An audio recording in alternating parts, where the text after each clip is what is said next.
I'm so delighted to introduce our speakers for tonight. And up first is Dr. Natalia Imperatori Lee.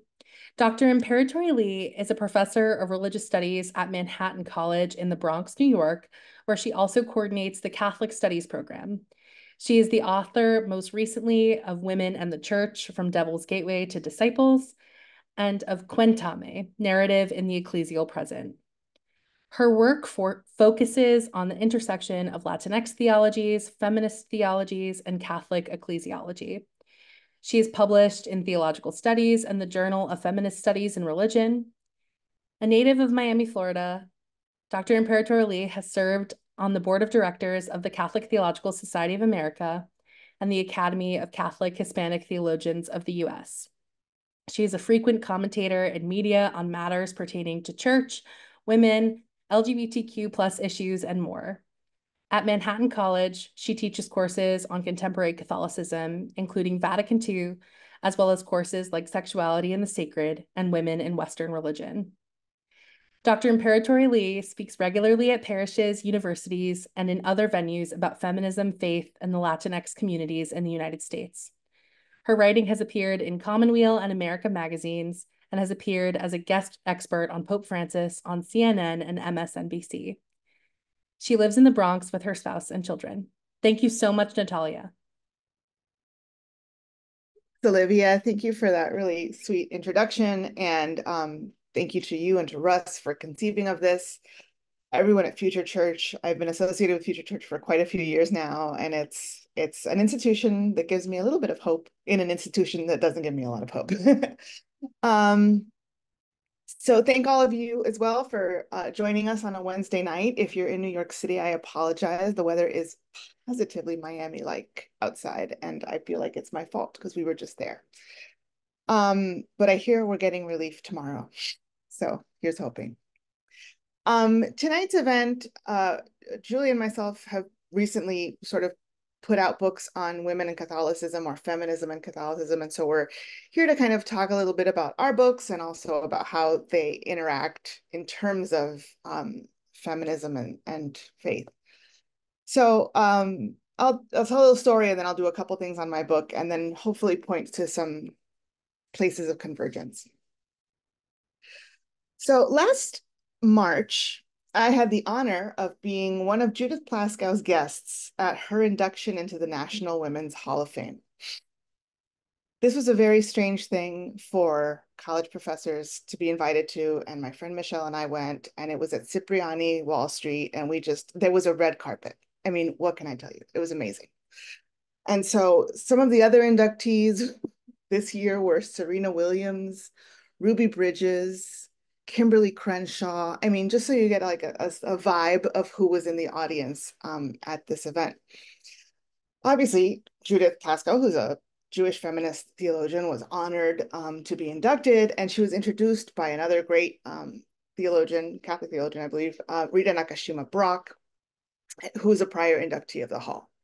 Very swanky night, very nice highlight.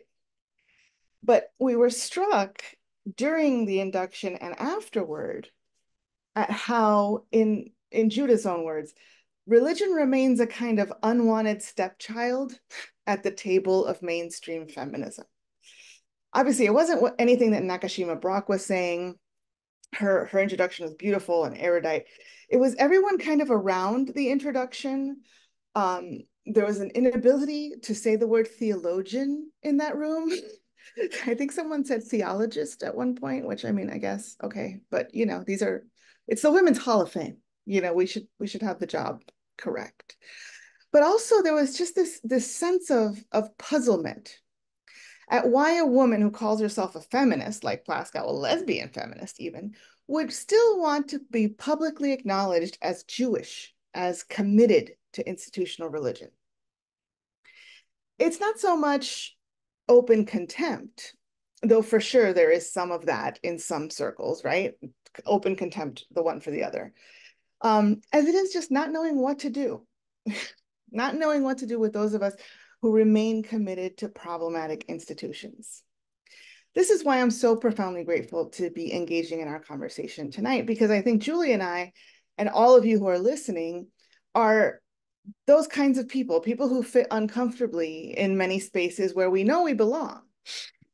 The religious spaces who don't want us, or the feminist spaces who have no idea what to do with us.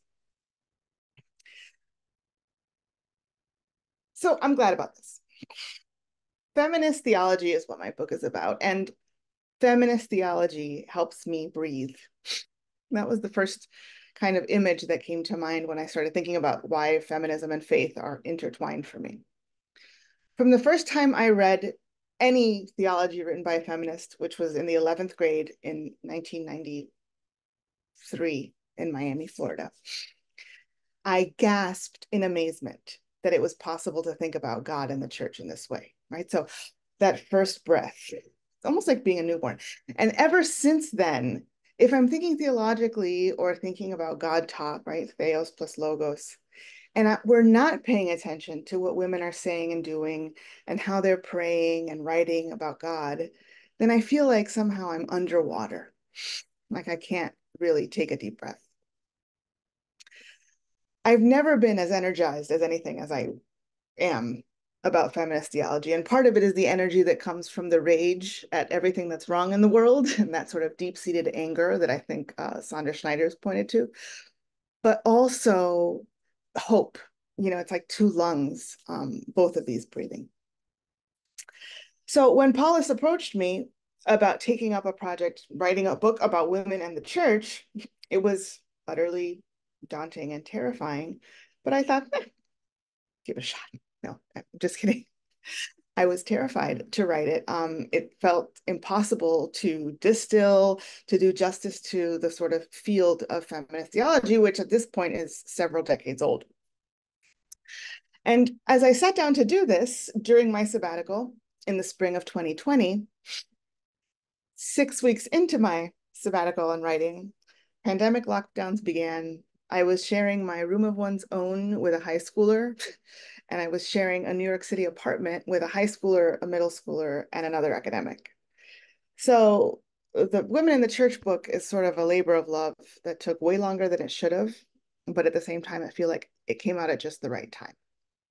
So what is the book? Let me show it to you. I feel like I'm teaching again. It's been just enough time not teaching that I can teach. There's the book. Structurally, it's a textbook. It's different from, I think, one of the things that Julie is doing is writing in a more sort of academic or constructive style, I would say. So her book is creating new arguments and pushing ideas forward, etc. This book is different. It's a textbook. It's an introductory textbook. So it's less speculative, far less footnoted than a book of theology that I would write, or like any of the other books I've written. It's done in 3 parts, right? The first part sort of tries to contextualize feminism and the relationship between feminism and Catholicism. The middle section is about women in scripture, which traces sort of the presence of women in scripture and the tradition of women interpreting scripture. And finally, there's a section on the women called A Woman's Places in the Church. And that takes up sort of more sort of classical theology. And so they're divided into basically 15 units for a 15-week semester. I have to confess that I used the book in my own course this semester, and I couldn't even keep up with myself. So I don't know. But that's kind of the origin story of the text. What I like about it is I think it's a book that beginners can use. You don't need to know anything about feminist theology. And that's sort of one of the reasons why I wrote this book, is because every year I would try to sort of, you know, have students, I don't know, read Beth Johnson as just a kind of example of somebody doing Thomism or something. And every year my students would be like, I had no idea that you could call God anything but he, right? They had never thought about feminist theology. They had no idea that there was feminist theology, and they had written off Catholicism and sometimes institutional religion, thinking that feminism and religious identity were fundamentally at odds, which you probably would if all you did is like kind of watch the news on TV. So those are the things I like about the book. Some of the things I think that this particular book did not do is the important work that I think Julie's book was doing, which is trying to find a middle ground, right? Is there a middle ground possible between more extreme interpretations of feminism and Christianity? My take on feminism and faith that I wrote for a classroom is more for people who think that the answer to, is there a middle ground possible? Can you be a Catholic and a feminist? Is yes. So once you decide about Julie's book, then you can come and buy mine. But buy mine first, because I'm sure that's what Paulist wants. So I'm not making an argument for feminist theology so much as I'm writing an exposition of it. Why? Because there have been feminist theologians for, I don't know, 5 decades already, at least. In the academy, women have been writing theology since there have been theologians. Women have read and reflected on scripture. And so I feel like the time is sort of wasted every time we have to start classes with students who've never heard of women interpreting scripture, for example. So 3 key insights. I'm sorry, this is a little bit disjointed, but it's very hard to kind of distill a book project that took like 6 years into 15 minutes. But one of the things that I really like about the book that I think overlaps with some of the points that Julie will make is, first of all, that feminism and Catholicism are both far more complex than the caricatures we might hear about or think about them in. And we are enriched as human beings, as Christians, as Roman Catholics, when we explore those nuances, not when we retrench into caricatures. In the process of writing the book, there was so much that I was learning about the contours of the intersection between feminism and Catholicism. One of my favorite things that I learned in the process of writing this was about the communities that were springing up, I guess, before the pandemic, called nuns and nuns, N-O-N-E-S and N-U-N-S. So communities of women religious and young people who kind of form these intergenerational, intentional communities, small Christian communities, you would call them, but not all of the young people were non-Christian. At least they didn't identify. And just kind of delving into that world a little bit, reading a little bit about what Soli Salgado, the NCR reporter, wrote about nuns and nuns. I came across this sort of, her distilling of what this project does is that it gives people a sense of community, of meaning, and of justice, which is both what religious sisters want and what young people want. And so that they were creating these sort of hybrid intentional. So anyway, that's all by way of saying this is an example of how there are things going on in the sort of feminist and faith landscape that are far more complex and nuanced than things that you would see on the news. Part of that stems from the decades of cohabitation between feminism and religion. So that's one key insight. A second key insight is that feminist theology isn't just like girls thinking about things. Feminist theology has a very sort of explicit methodology. It has been expounded upon by many different feminist thinkers, and it's not the caricature that sometimes people who want to discredit feminist theology would have you believe. Feminist theologians use a methodology that involves deconstructing problematic issues, searching the tradition for alternatives, and reconstructing those in a liberative key. We don't want to change the Bible or throw out the church or only ever call God she, or, get rid of all the statues of Jesus. A lot of these things, when my students hear, this is a class about feminist theology, they think that that's what it is, that we're going to be like, I don't know, again, removing every statue of Jesus and, changing God's pronouns, or asking God's pronouns was one of the things that somebody said in class this past semester. So that's not what's happening in feminist theology. Feminist theology, at least in the sort of mainstream Catholic tradition, is, looking at problematic points of friction in the tradition, searching that same tradition for alternatives, utilizing the social sciences and other disciplines, and then building back up, right? So it's not an iconoclastic exercise just for the sake of smashing things, right? It's iconoclastic in the sense of really sort of getting rid of idols. So another key point that I think I've already said, feminist theologians exist. We've existed for a really long time. Just because someone hasn't heard of it doesn't mean that women haven't been thinking about God, doing philosophy, theorizing the sacred, composing prayers, singing hymns, passing on the church, catechizing children for as long as there's been a church. We lack access to feminist theology in mainstream circles because of clericalism. But feminist biblical studies, for example, resonate incredibly well with my students. Many feminist biblical scholars are able to name sexual violence in scripture and take it seriously and try to theorize from that place. Feminist spirituality, when my students read about it, it overlaps with many of their ecological concerns.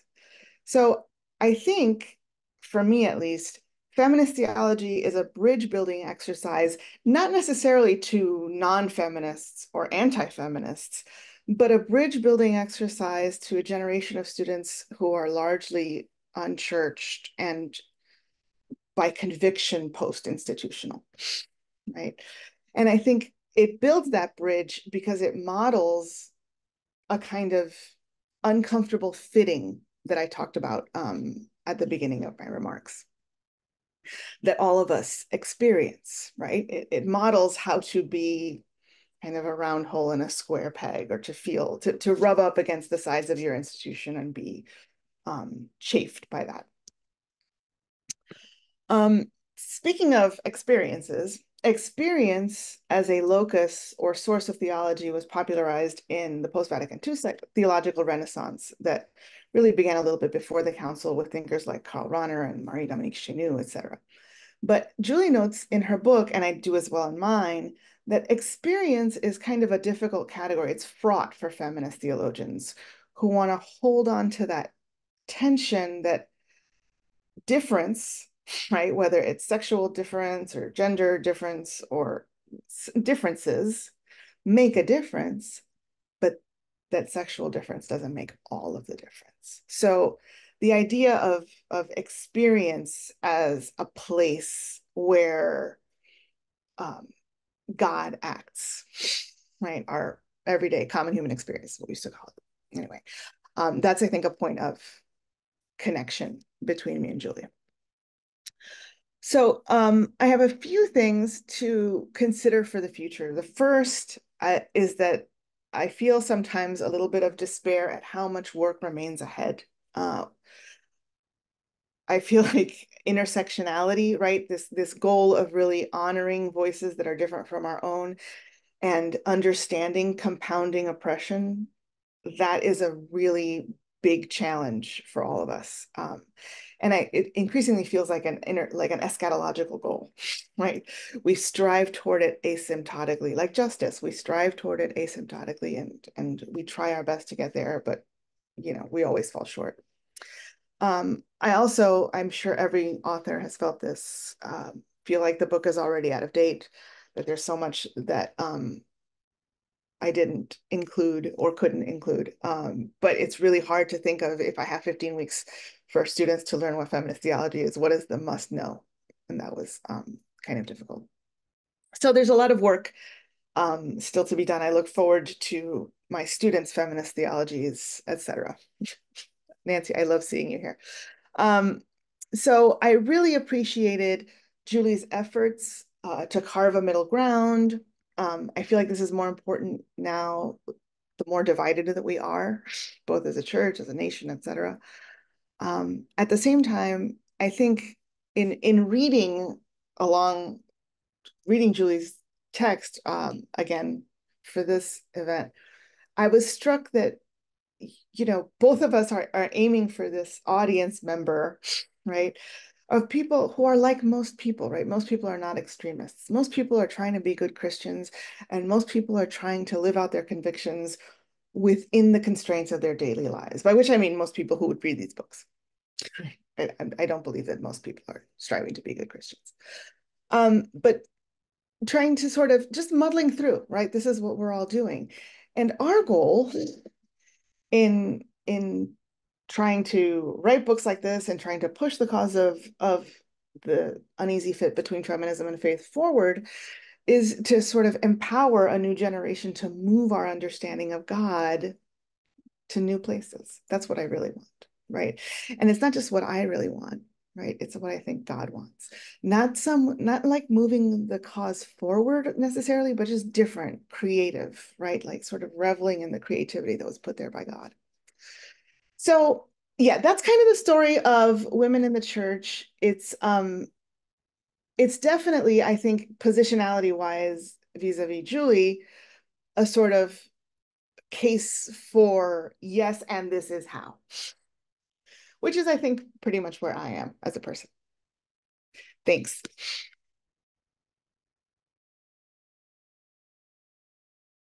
Thank you so much, Natalia. I really resonated with so much of what you said. Specifically, I wrote so many things down, but specifically that religion is the unwanted stepchild of modern feminism. What the story you opened with, I really resonated with that because those of us that care about our faith traditions and also feminism kind of have a hard time finding home. So, thank you for being here and for your incredible work. I'm delighted to introduce our next speaker, Julie Hanlon Rubio, who is the Shea Hussaman Professor of Christian Social Ethics and Associate Dean at Jesuit School of Theology of Santa Clara University in Berkeley, California. Previously, she taught in the Department of Theological Studies at St. Louis University, and her research focuses on family, feminism, sex, and politics. She's the author of 4 books, including award-winning Hope for Common Ground, Mediating the Personal and the Political in a Divided Church, and Family Ethics, Practices for Christians, and she has co-edited 2 volumes of essays.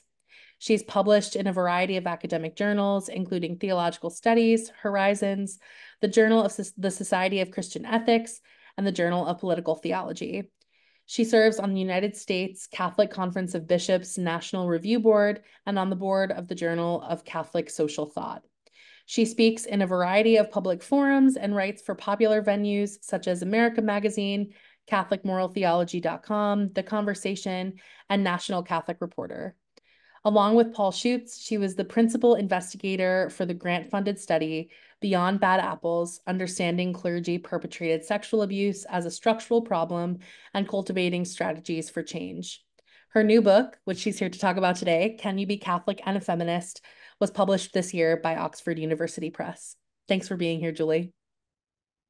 Thank you, Olivia. I'm very honored to be here and to be following Natalia, whose work I'm a great admirer of.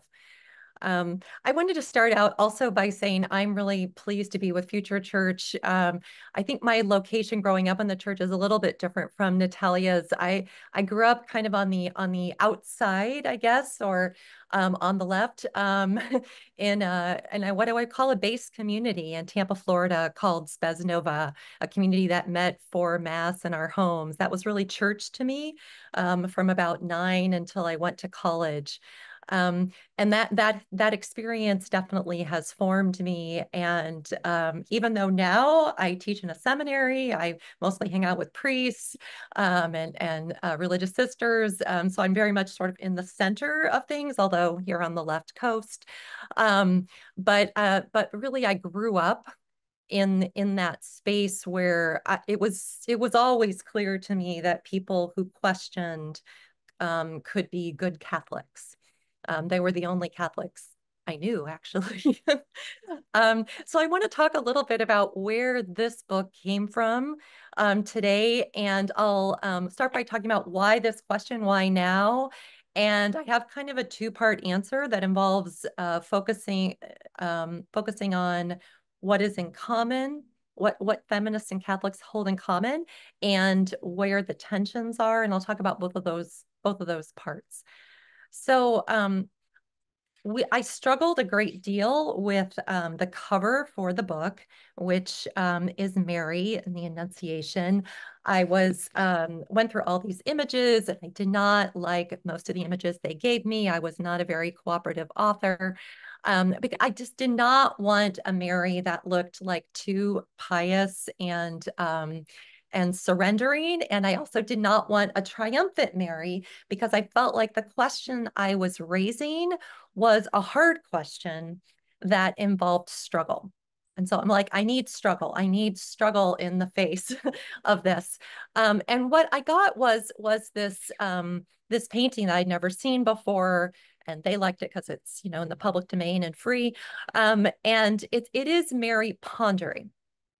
And she's sort of looking down. She does not look happy, but she does not look in despair. And her hand is kind of up like this, which I interpret. I don't know what the actual artist interpretation is, but I interpret as, hold on. I need a minute. I need to think about this. And that's kind of what I hope readers are going to do when they're looking at the book. So why this question?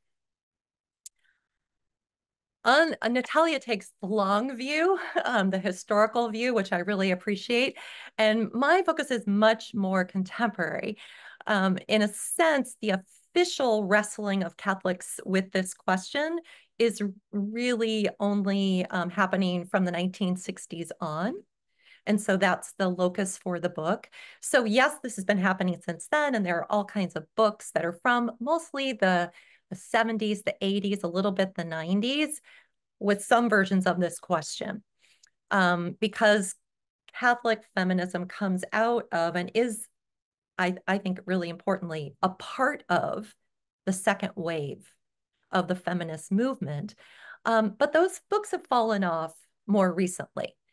You really don't see it more recently. And in fact, if you look on the internet for who really owns the Catholic feminist discussion, they're more traditional young Catholic women who have more Twitter and Instagram followers than Rosemary Radford Ruther or Beth Johnson or Mary Daly ever had, right? And they're a new breed of feminists. So on the one hand, I think this question becomes live today in a new way because people on the left have been asking this question since the 1960s and 70s and 80s, and they're tired, right? They're tired. They maybe thought things would have changed by now. They have been through another wave of revelations of the clergy sex abuse crisis. When they look around at the male leadership in the church, that looks way more different from all the other institutions in their lives, in our lives, than it did even in the 1980s. It's different now, right? When I was entering freshman at Yale in 1983, this was only 10 years after women had been allowed at our school. There had never been a women president. I didn't have very many women professors. That's all different now, right? So the leadership question becomes much more salient. There are new questions about gender, new questions about reproductive justice, liturgy and prayer. Although I don't think most people are asking questions about language and symbol the way that I wish that they were. But people have questions about their relevance and their efficacy in their lives. But this new group of feminists, who I call New Orthodox feminist in the book, they're asking questions about feminism too, as are more conservative folks that Natalia talks about who are not sure about this marriage at all. Does feminism really have room for Catholics? Can it really respect life? What about family? Is there room? Can you be a feminist and pray at all? Is there room for sacrifice in feminism? I think that there were old answers to this question, can you be Catholic and feminist, that used to work. Like, this is my church and I'm not leaving. Right? I'm going to be a part of the change. I can't imagine myself being anything else but that Catholic, that kind of thing. I don't know that that works anymore. I know too many people in my parents' generation and my generation, my kids' generation, who can imagine themselves not being Catholic, who have walked away from Catholicism. Whereas before, there was a presumption of staying. Now, there's more of a need to affirm something positive because there are lots of other options, right? So my answer is yes, but it's complicated. It's possible to be both, but only if we really uncover and see the commonality, the complexity to which Natalia alludes, and also acknowledge the tensions that remain, regardless of all the reconstruction and that we have done. The tensions remain, and that is going to necessitate some strategies. But it's with this acknowledgement of commonality, acknowledgement of tension, and then these strategies that what I call authentic and conscious belonging as a Catholic feminist is possible. So I tried in the book to really do that work of uncovering the common ground that many people don't see. Most importantly, I think, I saw that common ground in visions of being human. And this is perhaps counterintuitive because if you sort of Google this question or look on hashtag Catholic Twitter, you will find usually men saying, there is no way one can be Catholic and feminist because they have totally different anthropologies, totally different understandings of what it means to be human. But and I think there are versions of Catholicism and feminism in which that's true.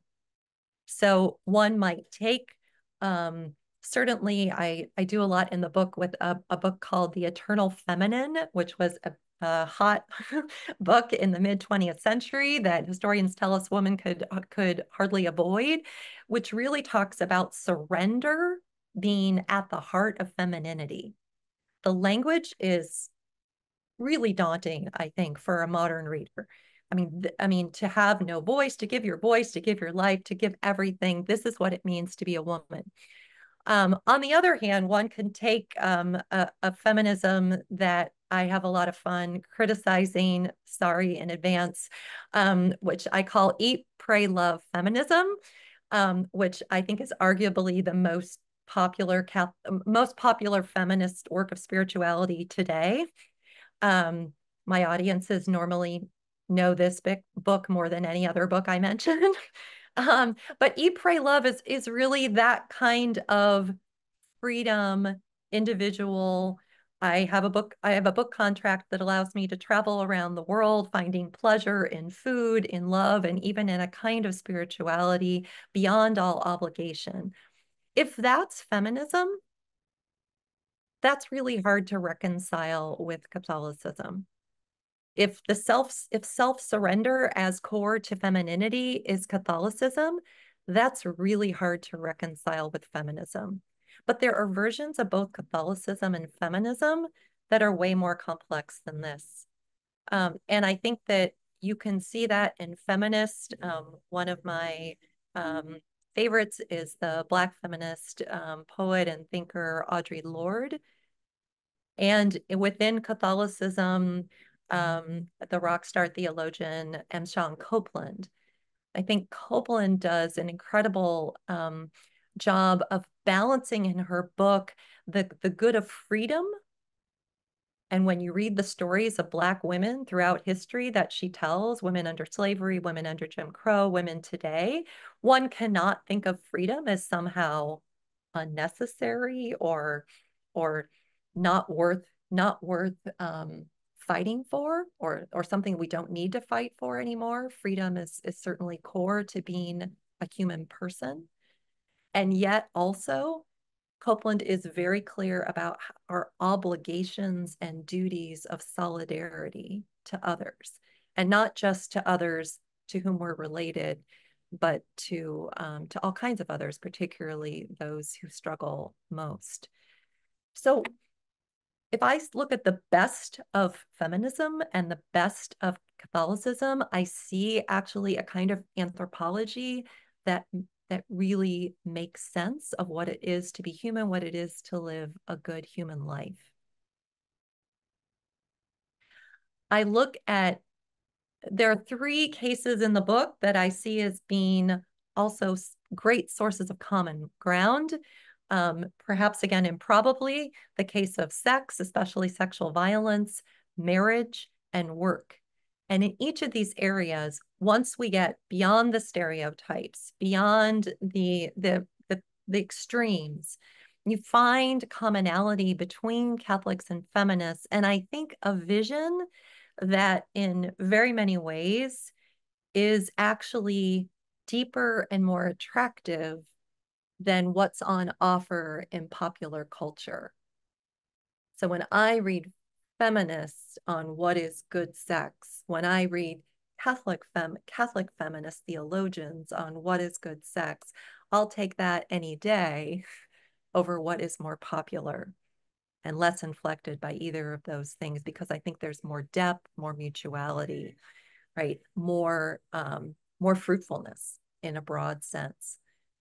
Similar with regard to marriage, if we take reformist visions of both the main line or the mainstream of feminist thinkers, as well as Catholic feminists, we find a vision of marriage that is worth showing up for, that is more equal, more mutual, but also has a vision for work that is shared, that is also bigger than the two people staring into each other's eyes, right? So in each of these cases, I think there's so much common ground, and there's something when both come together that is worth staying for, worth struggling for. On other issues, there is a lot of remaining tension. So the hard cases in the book are gender, right? Particularly contemporary discussions around sexuality and gender identity.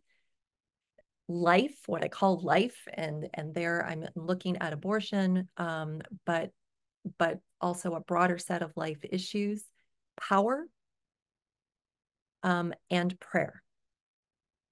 And actually on prayer, it's a little bit different. On gender, life, and power, I think this is where people perceive the tensions to still be there. And I want to say they're right? There are tensions on those things. And I may not be able to put them together in a cohesive whole the way I can on what I call the easier issues. However, I think there are strategies, right, that allow for commonality and conversation. With regard to power, for instance, this was a chapter was not originally in the book, but my editor said, Julie, you cannot write a whole book about feminism and Catholicism and only deal with ordination in one small part. It needs to be a whole chapter. Like, okay, I'm going to go for that. And I used actually the popular novel, The Power, in order to get into that material, but then also looked at the ways in which women have and don't have power in the church today, and what it would mean to seek more power in a cohesive way, which I think is fundamental to Catholic feminism. I have found that when I talk about the book, women who are not happy with what I'm talking about think that I want a kind of power that actually I don't think either feminists, secular feminists, or Catholic feminists argue for. They think that I want a kind of power over what Natalia is talking about, destroying all the statues of men, taking all the power. And although that's a kind of power, and even a kind of feminist power, there are plenty of visions of feminist power, both secular and Christian, that are more nuanced, more about shared power, more about empowering for good. And it's there that I think that one has to acknowledge the ongoing tension, the lack of power that women continue to have, even though one also can acknowledge that I'm sure many women on this call have a lot more power in the church than women have had in the past. Natalie and I both have positions that women have not had in the past, have audiences that women have not had in the past. There is power. Women religious have a kind of power in the church. There is a power in feminine imagery in Mary, for instance, and the saints. There are these sources that not all secular feminists see, and yet there is a need to seek more empowerment. I don't know that one can be a coherent Catholic feminist and not seek more empowerment for women in the church. I want to close with someone who I think is kind of the saint for the book. So Mary's on the cover, but I close with a chapter on belonging and what it means to belong now, and how it's harder to belong now. It's harder for people like us than I think it was for my grandmother, say, or even my mom, to belong to something now. We think about it. We think about, how am I implicated by belonging? How am I perpetuating injustice by my belonging to an imperfect institution? I really have to ponder how I can do this thing. We need models. One model for me is certainly Sister Sandra Schneider's, who taught at my school for 40 years, who I got to interview for the book. And when I asked her about this, she said, I just never thought that belonging to something meant that I agreed with everything. That never occurred to me, right? Of course, I belong, and I keep working for change every single day. And she did that. She was the first woman, right? The first lay person. She came at a time when it was very difficult. And yet she did her job for 40 years. She actually left our school during COVID in 2020 without a send-off. It was terrible. And then came back, and we celebrated her. And I can just remember her walking around the halls of JST, of my school, and realizing that she probably, wasn't going to come back to the school, and just almost in tears, just remembering all of the goodness of the 40 years of her life that she had given to the training of priests, lay people, and religious at our school. She didn't mean she was any less angry. Sandra Schneider's told us that the more you know as a Catholic feminist, the angry that you are, the deeper the problem becomes, right? But it also didn't mean that she ever lost the joy for it. The saint of the book with whom I close is Sister Thea Bowman. And I take her because I think of her as modeling in such a gracious way what it means to say, I am both of these things. Right? And I will show up as both of these things.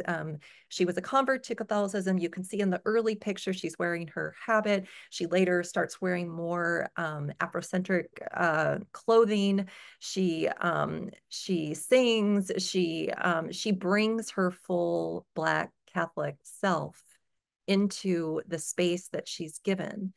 And probably many of you have seen her prophetic challenging speech to the US bishops, the one where at the end she has them join hands and sing "We Shall Overcome," instructing them on how to cross their arms over and how to sing.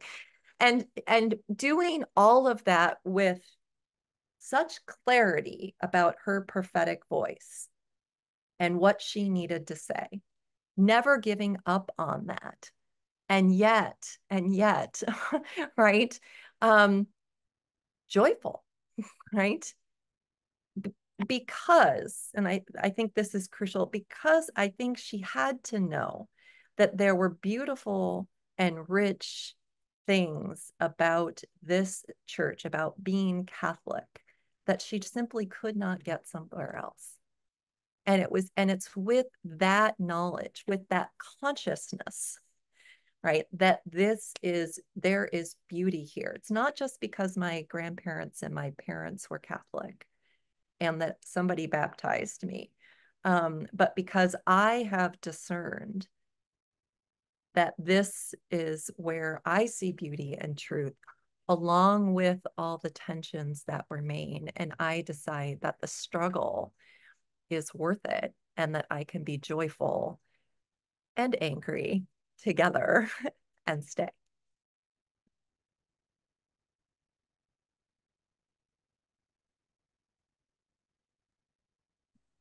Thank you so much, Julie. That was amazing. I really enjoyed reading both books. It was such a treat to be able to read, to prepare for tonight, and to learn from both of you. So thank you so much. I now want to invite you both to have a conversation. And while that's happening, I want to invite folks, if they have questions, to put them in the chat. And then if we have time, we can also open up for questions and for people to come on the conversation. But I will leave it to you both to continue the conversation. Thanks, Olivia. Thank you, Julie. That was really great. And I really enjoyed reading. I reread the book a second time for this. And it's so hard to do what you're doing, to sort of wade into the irreconcilable tensions, right? The real pinch points between these two committed groups, and try and kind of build not a permission structure, but more of a bridge of understanding, I think is what I would say, somewhere that people can meet in terms of common ground. That first chapter, when you use sloth as the bridge, it was just so amazing. I really, really liked it. I like the reading, the metaphors, all of it was really great. But what I'd love to unpack some more with you is both these caricatures of feminism that we see coming at us, I'm sure in the classroom with you as well, right? There's still the eat, pray, love, you go girl, hedonistic, hashtag self-care feminism. And now increasingly there's this sort of trad wife influencer. And these are the alternatives that we're being presented with. So yeah, I'm just wondering, how are we building bridges with, whether it's a new generation of students or angry, disaffected feminists like me? How are we kind of building a bridge between those two kind of extremes?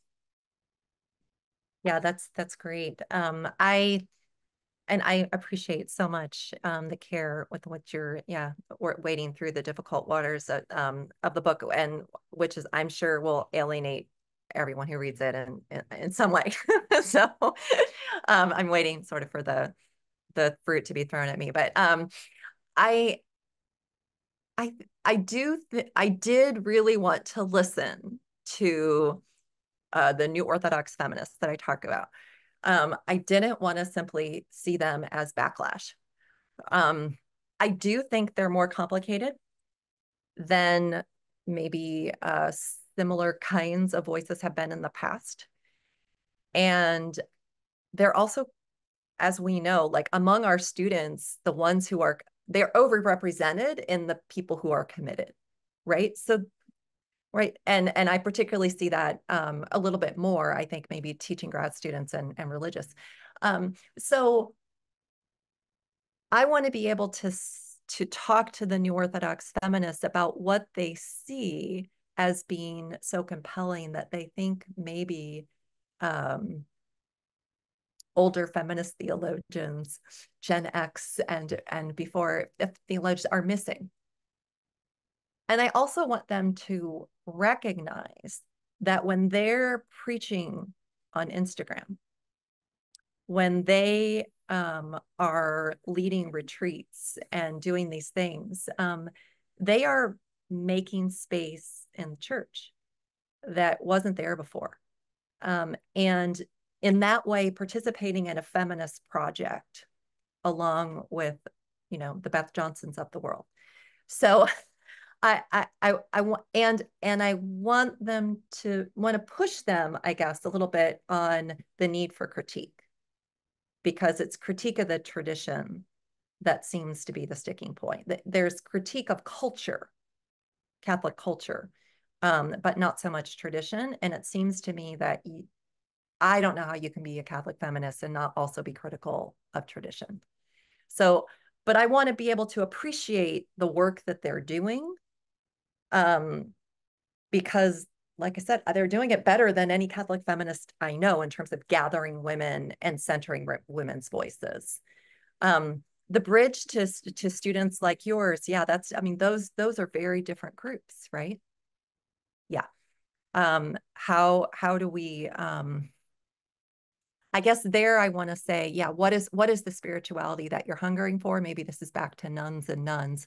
What is the authentic human life you're looking for? And can we talk about how eat, pray, love feminism just is not it, right? It's just not it, right? And maybe a related question for you. For me, you know, the history part, I'm so I just couldn't do that whole sweep, and I love that you can. How do you balance the kind of, there are some really awful things in our history that we have to deal with, and also women have been doing this. Look at feminism, you know, maybe by name starts in the 60s, but look at Catherine of Siena, right? Look at all these women. How do you balance kind of the look at us, we were always there, and there's bad stuff that you have to deal with, and I'm going to tell you more. Yeah. That's why I think both of us grew up in quote unquote weird Catholicisms, right? You grew up in an intentional kind of lefty community, and I grew up in a Cuban American household where like Catholicism was sort of a given, but also augmented with all kinds of, you know, like spiritualist and extracurricular kinds of devotional practices, and both could coexist, if not comfortably, at least comfortably ignoring one another, and living in the same house. So I think it's funny that books about feminism and Catholicism are coming out from people who were already weird Catholics. So we don't kind of fit that comfortably. And so it's okay. Like maybe there's more weird Catholics than we think that there are. And we just need, like, I remember when I worked with Dick McBrien at Notre Dame of blessed memory.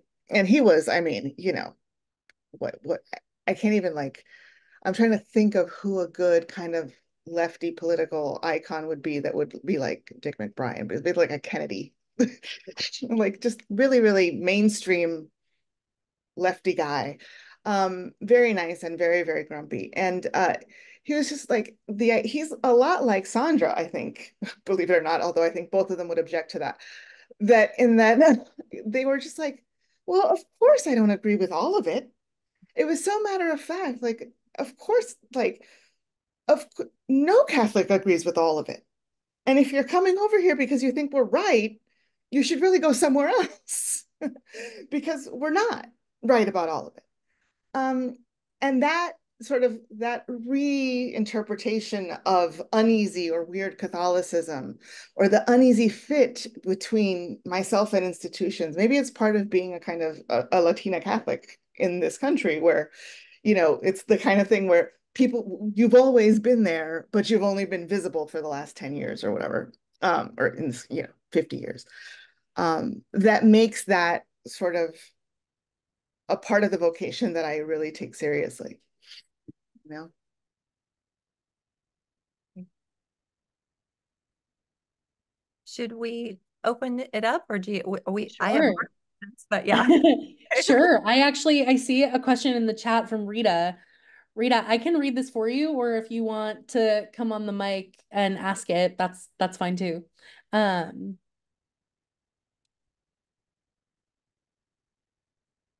I could just read it.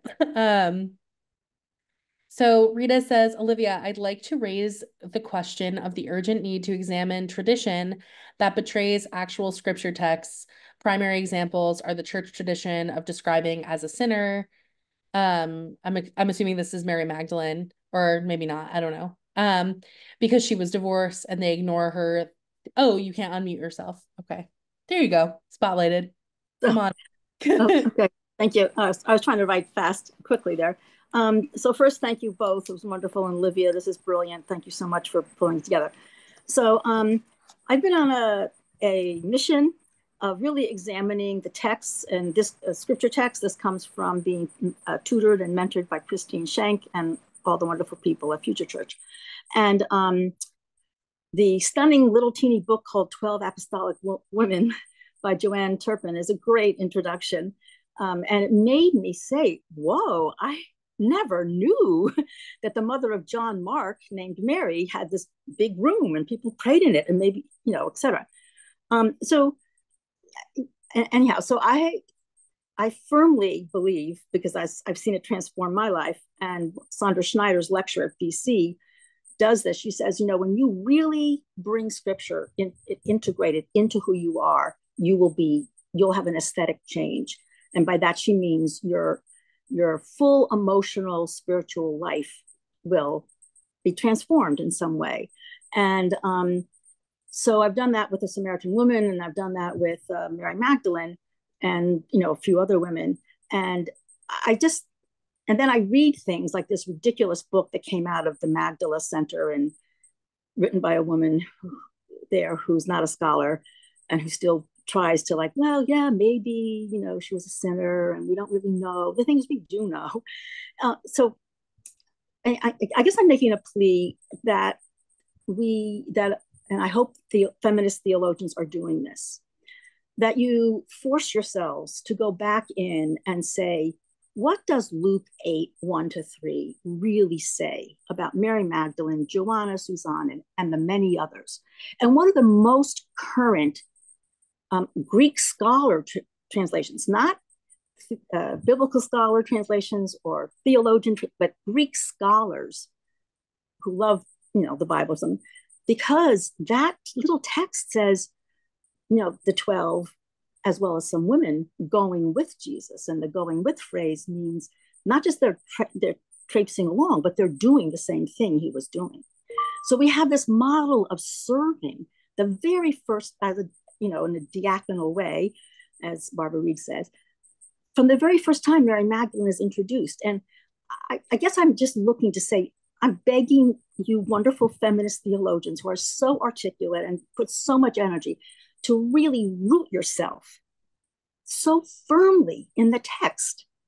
Read the work of Carla Ricci, read the work of Nuria Kaldak-Banagis, and a dear friend of mine, Mark Caponegro, he did his own translation of Luke 8:1-3. Luke 8:1-3 should really blow the socks off Pope Francis. And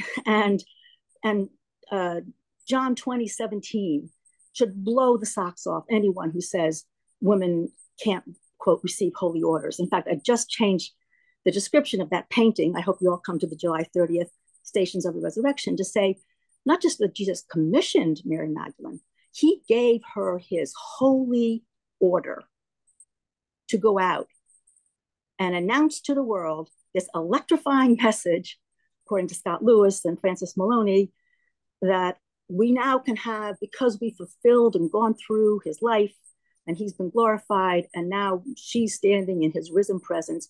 When we're willing to stand in his risen presence, we can also have a direct relationship. I'm going to my Father and your Father. And so I'll rest my case, but I'm just going to say, I beg you to root yourselves in the text, because no one can say to you, oh, you're making this up. So I'll just leave it there and let other people ask questions. Thank you.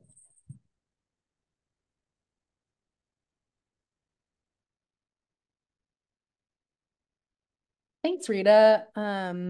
That was a really helpful thing also as a young early career theologian to hear from somebody who's been doing this work for so long and in so many capacities. So I'm really grateful. Thank you for that. I want to open it up to other folks. It's 8:02, so we have time for maybe one or two questions.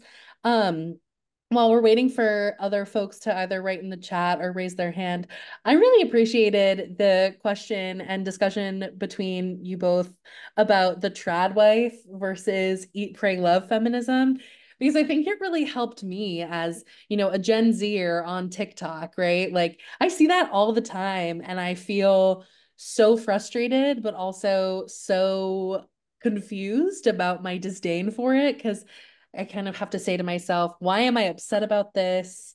Why does this frustrate me? There's also some agency in it. I'm not sure where it is. You know what I mean? So I appreciate that kind of helpful framing.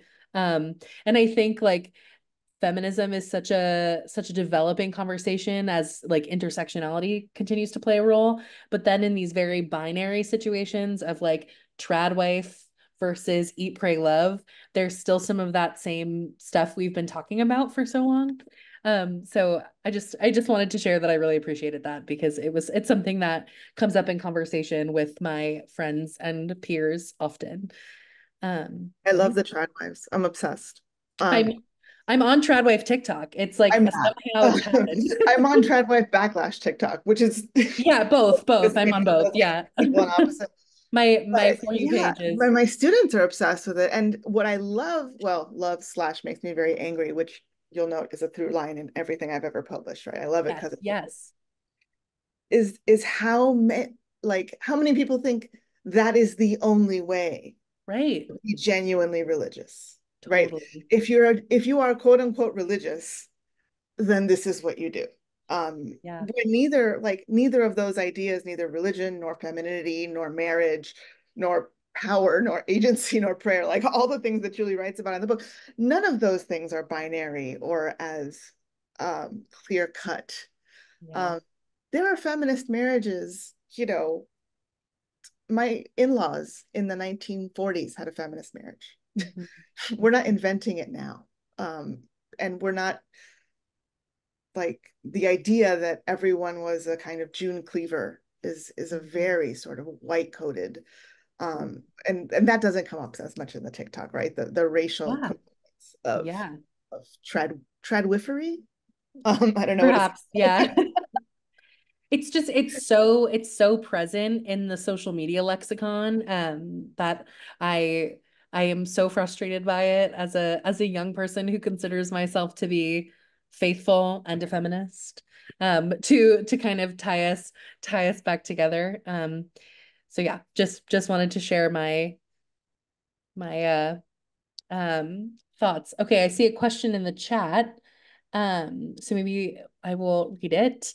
As two theologians who are writing in the contemporary academy, but also teaching, can you say more about how these play in contemporary scholarship? Is feminism having the impact on contemporary theology that it should? Do your students get it? Um, Olivia's observation is really helpful because yes, trad wives are speaking to a certain recognition of desire. It does speak to who / what some women want. Cool. Well, I mean, in some ways, feminist scholarship has penetrated much of theology. I mean, I don't know how you would teach a contemporary biblical studies course or liberation theology or so many other kinds of theology without thinking about feminism. Do our students get it? It depends. You know, some of them have grown up in this and have been schooled in this. Others, you know, they have feminist moms and dads, you know, but for others, no, whether because of the corner of the US church they're from, or our students are international at JST. So this may not be part of the theology, the Catholicism that they have been taught. So there is a lot of, it's kind of that tension that I'm still struggling with that I asked Natalia about, that there's some educating that needs to go on, both about look at how women have always been there and the things that they have done, and the different ways we talk about God and all of that. And there are lots of things in the tradition that we have to say, you know, it's not good news. And we have to find a coherent way. I mean, I think that's a theme in all of my courses. The church just changed. That's okay. There's a coherent way to be faithful still. Like that's just huge, right? because it's the trads are, you know, are not that far from people who leave. They both share a pure version of Catholicism that I don't think is tenable long term. We have to have that complicated view. I don't see another way out of that. And feminism is just one way, one of those tensions that has to be dealt with, but it's a really important one. Yeah, I mean, I think the ways in which feminism hasn't entered into contemporary theology is, with my students at least, is that they are largely unchurched. And so where before, maybe when I started, I think I started teaching like 17 years ago. No, it'll be 18 years ago. So, you know, a college student ago. And when I started teaching, there was a few years there where you had to make a case for feminism and you almost couldn't talk. You couldn't say the F word because people would get antsy. And a lot of students would say, I'm not a feminist, but, you know, I want to be a CEO one day. And you're like, well, okay. So there were those years. And now in classes that deal with feminism and Christianity, I spend a lot more time explaining Christianity.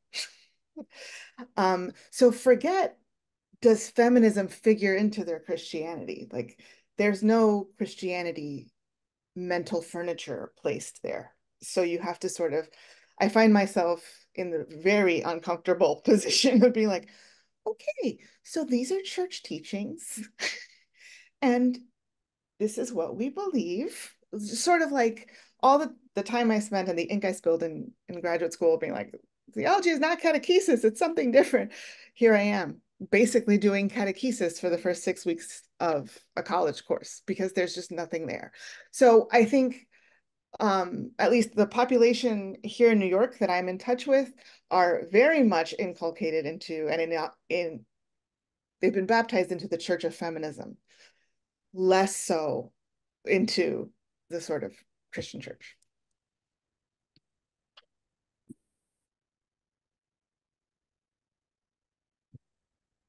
Awesome.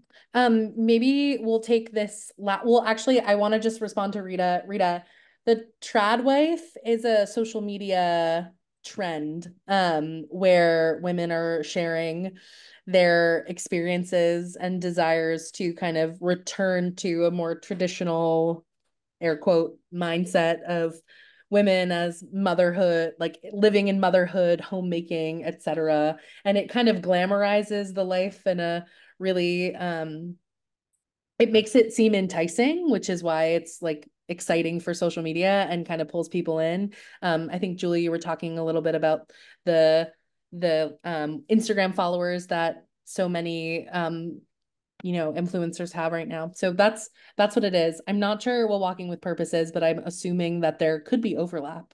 If either Natalia or Julie know what Rita's referring to, but I also want to bring this last question into the chat or the conversation. So Professor Rubio mentioned common ground around theological anthropology between Catholicism and feminisms. However, much feminist ink has been spilled critiquing the recent infinite dignity or infinitas in whatever it is declaration by the Vatican. Thoughts? Many, yeah. Yeah. So what I think, what the common ground that we have is about human dignity, is about a life that we are born into, that humans are born to be free, born to be in relation, born to be in solidarity with others. That's an anthropology that I think feminists, the best of feminists, the best of Catholics share. Are we going to differ on, do we differ on certain specific issues, or do some feminists and some Catholics better differ on those issues? For sure. So that, and I mean, we could talk about why, like what happens.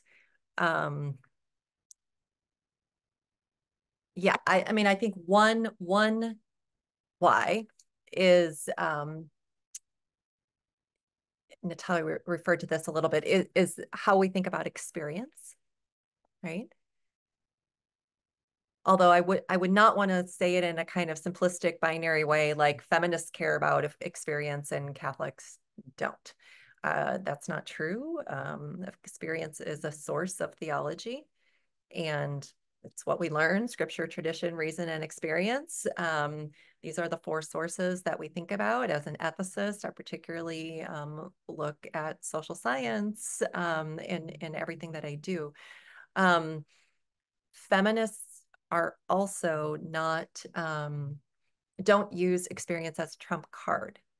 That is, just because it's your experience doesn't mean that's the end of the discussion. In fact, for instance, one of the cases that I talk about in the book is that white feminists had to learn that their experience was not the only experience, and that what they thought was feminism was white feminism, and they had to learn to broaden their experience and to learn that they/we are racist, right? And that, so that what they felt was right was not the right thing.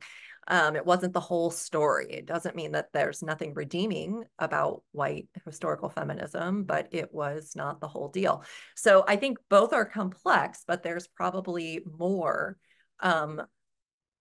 more of a sense of the authority of experience, especially in areas of sexuality and gender, and more and people who have been marginalized in current feminist discussions, and that is an area of theology in which we have particularly hard time listening. I don't know if you want to add, Natalia.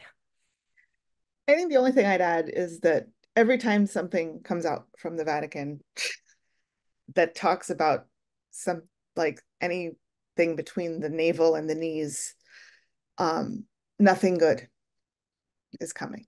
They like, not nothing good. See how I'm becoming like those obnoxious feminism. It's very difficult for an institution like the global Catholic Church to, it has proven very difficult to put out a coherent, good thing, entire document on sex and gender. Dignitatis Infinita has great things in there. And it also uses gender ideology in the singular, as if complementarianism is not a gender ideology. So, this is just, I think that the public-facing church, by which I mean the public-facing institutional church, the people who put out documents, is probably the hardest thing to make a case for in feminist circles. Because all of the good that's in there, you basically have to be a hermeneut to find. You have to be someone who really, well, yes, you're right. Humanae Vitae does sanction, like, the beauty of sexual intimacy, but you had to really read it. Most Catholics like, yes, that's why we can't use the pill, right? And also why we stopped listening to the Vatican on issues of sexual morality. But if you really read it closely, there's some beautiful things about the unitive sort of purpose of sex. The problem is that when something comes out from the Vatican, you have to be an exegete to find the good stuff. And whether that's, I mean, I do think that's in part the media trying to feed the controversy, because religion has to be controversial for it to make the news. But yeah, I mean, yeah, I won't say anything else about Dignitatis Infinita. I don't think that we should really be excited or very hopeful that the papacy is going to be what's going to introduce feminism to Catholic circles or gender ideas. What a hopeful note to end on. Right. Maybe I can end on a hopeful note, as is my want. But I was just thinking as you were talking, that you were saying, you have to be able to really read these documents. And I was thinking about your statement about theology and breathing. And I've used the same metaphor when I've written, and I I can't imagine being where I am, even given my lefty, background, without theology. And that for me, it is that is what allows me to breathe as a feminist in the church. And that's both the theology that shows me what's beautiful and the theology that allows me to disagree and remain.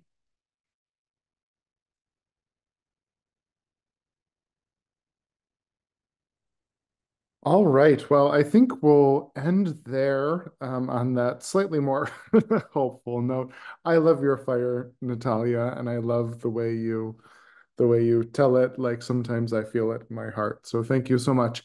Thank you to both of you so much for this. I felt a little bit like an interloper when you were having your conversation. Felt very privileged to be a part of that and to be able to listen in. So thank you so much. There's so much more we could do and so much more we could say, and perhaps we can do that at another time.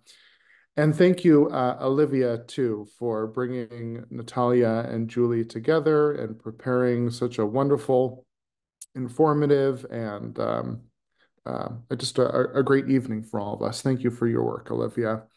And thank you to all of you for joining us for this evening's presentation. It was an honor to have you with us, and I really enjoyed the conversation that was going on in the chat as well.